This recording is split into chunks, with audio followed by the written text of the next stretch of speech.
जी बच्चों, आपके सामने आपकी एक कहानी है। ये है तख्लीकी लिखाई और आप लोगों के ही फरमाइश पर मैंने इसको नए तरीके से किया है कि आपका मसला था कोई कि आपको ये पिक्चर जो है वो क्लियर नज़र नहीं आ रही थी। ठीक है, तो मैंने दो एक पिक्चर्स डाल दी हैं ताकि आप इसको इजीली देख सकें। आप देख सकते हैं कि ये कहानी यहाँ पर ख़त्म होकर एक और पिक्चर आ गई है। ठीक है, तो नई कहानी तस्वीरों के साथ हम इस कहानी को इंशाल्लाह पढ़ते हैं। जिन बच्चों ने ये अभी पेजेस पे नहीं लिखी है वो इसको देखें और इस कहानी को लिख लें फ़ौरन। ठीक है, अगर आपको इजीली नहीं नज़र आ रहा तो आप इसको थोड़ा सा और जूम कर लें। अब उम्मीद है कि सबको ये क्लियर नज़र आ रहा होगा। तख्लीकी लिखाई का मतलब है कि आपने कुछ इशारों की मदद से या किसी तस्वीर की मदद से अपनी वर्डिंग में कोई कहानी अपने अल्फाज में लिखनी होती है। ठीक है, ये आपके उर्दू बी किताब का पेज नंबर 43 है। Maliha, turn off your video. बेटा फिर मेरे पास एक ही ऑप्शन है कि मैं आपको रिमूव कर दूं। ठीक है, अच्छा, hurry up, turn off your videos. तस्वीर में आपको दिखाया गया था, ये किनारा नजर आ रहा आपको। मैं आपको पहले तस्वीर दिखा दूं जो कि आपकी बुक में बनी हुई है। ये देखिए, ये एक लकड़हारा है, इसके हाथ में कुल्हाड़ा है और जंगल का सीन है। अगर आपको वहां पर नहीं क्लियर हो रहा तो आप इसको यहाँ से देखें कि ये लकड़हारा है और उसके हाथ में कुल्हाड़ा था। ठीक है, ईमानदारी का सिला ये नहीं कि सिर्फ उर्दू में ही की कहानी है, ये सबक और मौज कहानियां इंग्लिश लिटरेचर में भी आम मिल जाती हैं। ऑनेस्ट वुड कटर के नाम से आपने सुनी होगी कहानी। तो हम चूंकि उर्दू पढ़े हैं लिहाजा हम इसको उर्दू ही में देखते हैं कि ये एक जंगल की तस्वीर है। इस पे एक आदमी है जिसके हाथ में कुल्हाड़ा है और वो लकड़ियां काट रहा है। तो हमें समझ आती है कि हमने इस आदमी के बारे में कोई ऐसी कहानी लिखनी है जिसमें इस तस्वीर में मौजूद हर चीज का जिक्र हो जाए। यानी ये आदमी तो है लेकिन ये कर क्या रहा है, ये लकड़ियां काट रहा है। इससे ये जाहिर होता है कि इस आदमी का पेशा ये है कि वो लकड़हारा है, वो लकड़ियां काट कर जंगल से लकड़ियां काटता है और बेचता है। तो जो लकड़ियां काटने वाले होते हैं वो जाहिर सी बात है कि वो किसी जंगल से ही लकड़ियां काटते हैं। ये भी एक कॉमन सेंस की बात है, तो इतनी मुश्किल चीज नहीं है। और ये एक रिवर बैंक दिखाया जा रहा है। ठीक है, दरिया है और उसका किनारा है।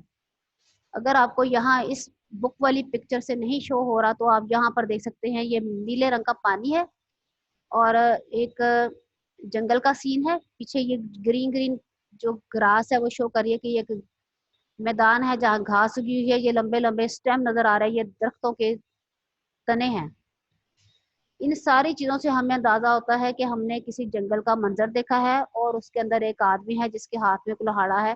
तो हमने पहला पैराग्राफ क्या बनाया, आपको पता होना चाहिए कि कहानी का एक मिजाज होता है, वो हमेशा माजी के सीगे में बोली जाती है या लिखी जाती है या सुनाई जाती है। ठीक है, तीनों चीजें अगर करनी है तो हमेशा हमने पास्ट टेंस को ही यूज करना है, माजी को ही इस्तेमाल करेंगे। एक दफा का जिक्र है कि एक लकड़हारा जंगल से लकड़ियां काट कर लाता और शहर ले जाकर बेचता।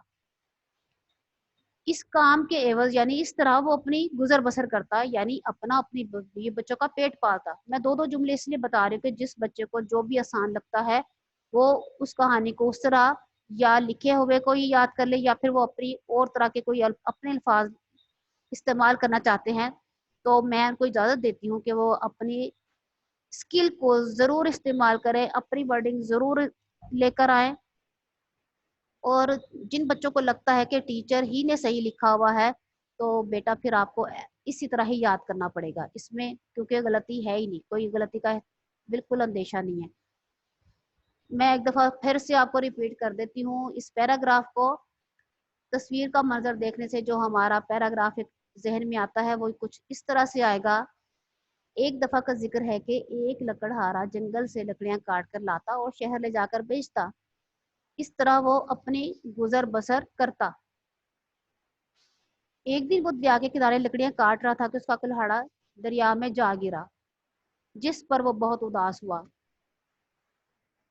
उदासी वाली भी एक पिक्चर है और वो मैं ये आपको दिखा देती हूँ कि वो कैसे परेशानी के आलम में बैठ गया था। अचानक दरिया से एक फरिश्ता नमूदार हुआ। जब आप कहानी लिखते हैं तो पैराग्राफ की सूरत में लिखना चाहिए, ताकि कहानी देखने से अंदाजा हो जाए कि इसके कितने पैराग्राफ हैं। एक तस्वीर खत्म होती है, दूसरे को बयान कर दिया, दूसरी खत्म होती है, तीसरी को बयान कर दिया, इस तरह पैराग्राफ बनते चले जाते हैं। पैराग्राफ से वैसे भी पढ़ने वाला थोड़ा सा रुक जाता है और उसको समझ आती है कि अब हम अगली बात करने लगे हैं। पैराग्राफ इसलिए भी होते हैं कि याद करने में आसानी हो जाए किसी भी चीज़ को, चाहे मजमून है, चाहे कहानी है, या कोई खत वगैरह है। तो एक बात करके पैराग्राफ खत्म हो गया। अगर आप लूज शीट पे कर रहे हो तो एक लाइन छोड़कर अगला पैराग्राफ लिखिएगा। अचानक, ये सेकंड पैराग्राफ है। अचानक दरिया से एक फरिश्ता नमूदार हुआ, यानी जाहिर हुआ। इंग्लिश में इसको अपीयर कहते हैं। ठीक है। अचानक दरिया से एक फरिश्ता नमूदार हुआ। उसने लकड़हारे से पूछा, तुम क्यों उदास हो? जब आप किसी के वर्ड्स, अल्फाज हूबहू नकल करते हैं तो कॉलन साइन आता है, डबल डॉट ऊपर नीचे। इससे पता चलता कि अगली लाइन जो है वो उसी के अल्फाज हैं जिसका हम जिक्र कर रहे हैं। लकड़हारे से पूछा यानी फरिश्ते के अल्फाज क्या थे? तुम क्यों उदास हो। ये एक सवालिया जुमला था। तो बेटा मैंने आपको बताया, जब सवालिया जुमला लिखें तो उसके आगे क्वेश्चन मार्क आता है, सवालिया निशान लगाते हैं। और जब हम किसी के अल्फाज हूबहू नकल करते हैं तो डबल कोमा इधर भी और इधर भी लगा देते हैं।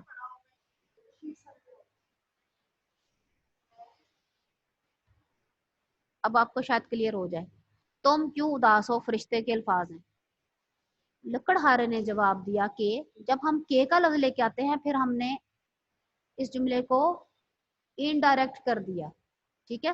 तो इसके ऊपर कोई साइन नहीं आता। के का लफ्ज जाहिर करता है कि हमने अब बात अपने अल्फाज में कहनी है। लकड़हारे ने जवाब दिया कि मेरा कुल्हाड़ा दरिया में गिर गया है, इसलिए मैं उदास हूँ। ये जुमला खत्म हो गया। आपको फुल स्टॉप नजर आ रहा है। ये सुनकर फरिश्ते ने दरिया में गोता लगाया और एक सोने का कुल्हाड़ा लाकर लकड़हारे को दिया। ये आप देख सकते हैं कि फरिश्ता दरिया से नमूदार हुआ है और इसके हाथ में कुल्हाड़ा है जो कि सोने का है। मैं आपको इसको भी जूम करके दिखा देती हूँ। ये अब आप देखें कि ये उसके हाथ में गोल्डन कलर की एक कुल्हाड़ी सी है और ये शो कर रहा है कि ये कुल्हाड़ा सोने का है। मगर लकड़हारे ने वो कुल्हाड़ा लेने से इनकार कर दिया। क्यों इनकार किया? क्योंकि वो लालची न था। ठीक है। लकड़हारे ने वो कुल्हाड़ा लेने से इनकार कर दिया क्योंकि वो लालची न था। फिर फरिश्ते ने दरिया में गोता लगाया और एक चांदी का कुल्हाड़ा लेकर नमूदार हुआ। लकड़हारे ने उसे या वो कुल्हाड़ा लेने से भी इनकार कर दिया। फिर फरिश्ते ने तीसरी बार दरिया में गोता लगाया और एक सोने का कुल्हाड़ा लेकर नमूदार हुआ। लकड़हारे ने उसे देखते ही कहा, हाँ यही मेरा कुल्हाड़ा है। फरिश्ता लकड़हारे की ईमानदारी देखकर बहुत खुश हुआ और बाकी दो कुल्हाड़े भी ईमानदारी के सिले में उसे दे दिए। ये कहानी मैंने मुख्तसर तरीन तरीके से बयान की है। आप इसको और भी लंबा कर सकते हैं अगर आपके पास अपनी वर्डिंग है, अपने जुमले हैं।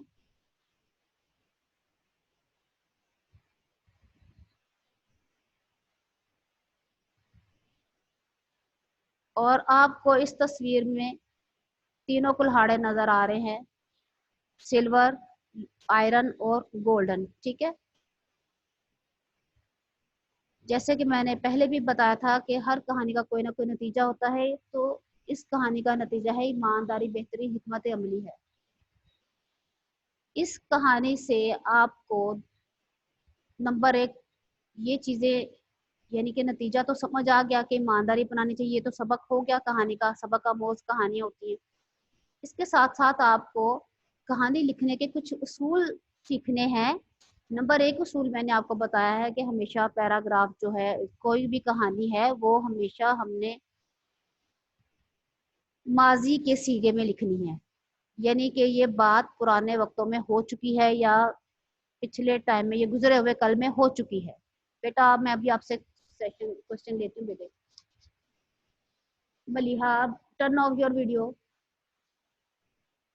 और पैराग्राफ की सूरत में लिखनी चाहिए। जब हम कहानी में किसी के हुबहू अल्फाज इस्तेमाल करें तो हमारे पास इन्वर्टेड कोमास का एक साइन है, वो जरूर लगाने हैं। जब हमारा जुमला खत्म हो जाए तो हमें फुल स्टॉप लगाने हैं। अगर हमें लगता है कि हमने 2-3 इसमों का जिक्र किया तो कोमास लगेंगे। और उसके साथ नतीजा जब लिखते हैं तो उसके नीचे, उसके दरमियान, यानी नतीजा और नतीजा लफ्ज के दरमियान भी ये आपको कॉलन नजर आ रहा है, ये वाला साइन भी लगेगा। अगर बात हमने मुस्बत जुमलों से की है तो खत्मे लगेंगे। अगर कहानी में हमने सवालिया अल्फाज इस्तेमाल किए तो हमें सवालिया जुमलों के आखिर में क्वेश्चन मार्क लगाने होंगे, जैसे कि आपको यहाँ पर नजर आ रहा है कि जब फरिश्ते ने पूछा था तुम क्यों उदास हो। ये अलामत वक्फ कहलाते हैं, फतमा, कोमा, सवालिया अल्फाज, डबल कोमा। इनकी वजह से तहरीर पढ़ने में भी अच्छी लगती है, लिखने में भी बात पूरी तरह से समझ आ जाती है कि क्या बात हुई थी। कहानी का हमेशा एक उन्वान होता है। जब भी आप कोई इशारे या तस्वीरें देखें तो उसका, उसके मुताबिक उसकी मुनासबत से उसका उन्वान जरूर बनता है। अच्छा, उम्मीद है सब बच्चों को कहानी भी समझ आ गई होगी। पिछले लेक्चर में कुछ बच्चों ने कहा था कि मुहावरा जो हैं वो उनको सारे के सारे रिवाइज करवा दिए जाएं, स्पेशली उनके मीनिंग्स। तो बेटा ये आपके सामने किताब का सफ़ा नंबर 60 खुला हुआ है, 60 नंबर पेज है इसका। पहला मुहावरा है आब आब होना, और उसका मतलब बताया गया है शर्मिंदा होना। जिन बच्चों को लिखना है वो अभी इसको लिख लें, आपके पास 5 मिनट्स हैं इसको करने के लिए। नंबर 2 है आबरू खाक में मिलना, इज्जत खत्म हो जाना, ये इसका मतलब है।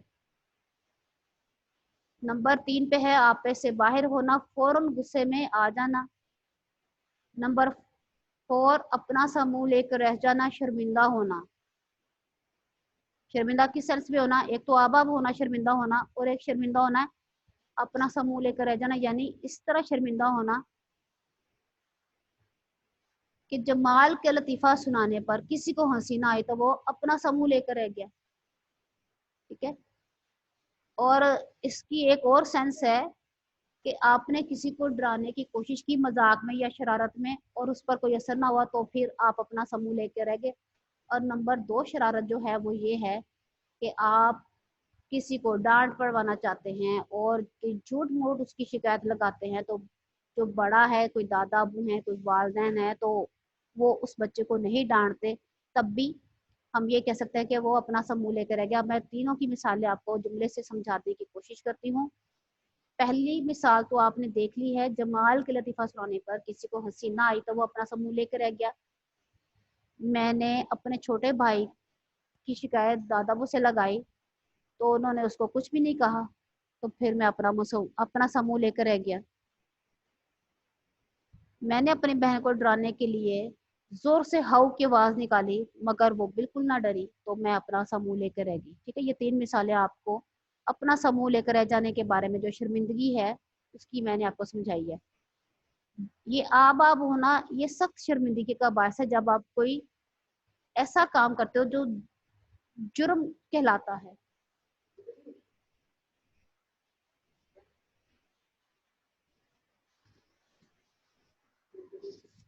हाँ जी। अच्छा, सॉरी बेटा, वो थोड़ा सा पावर का मसला हुआ है, आपको इंटरप्शन के लिए सॉरी।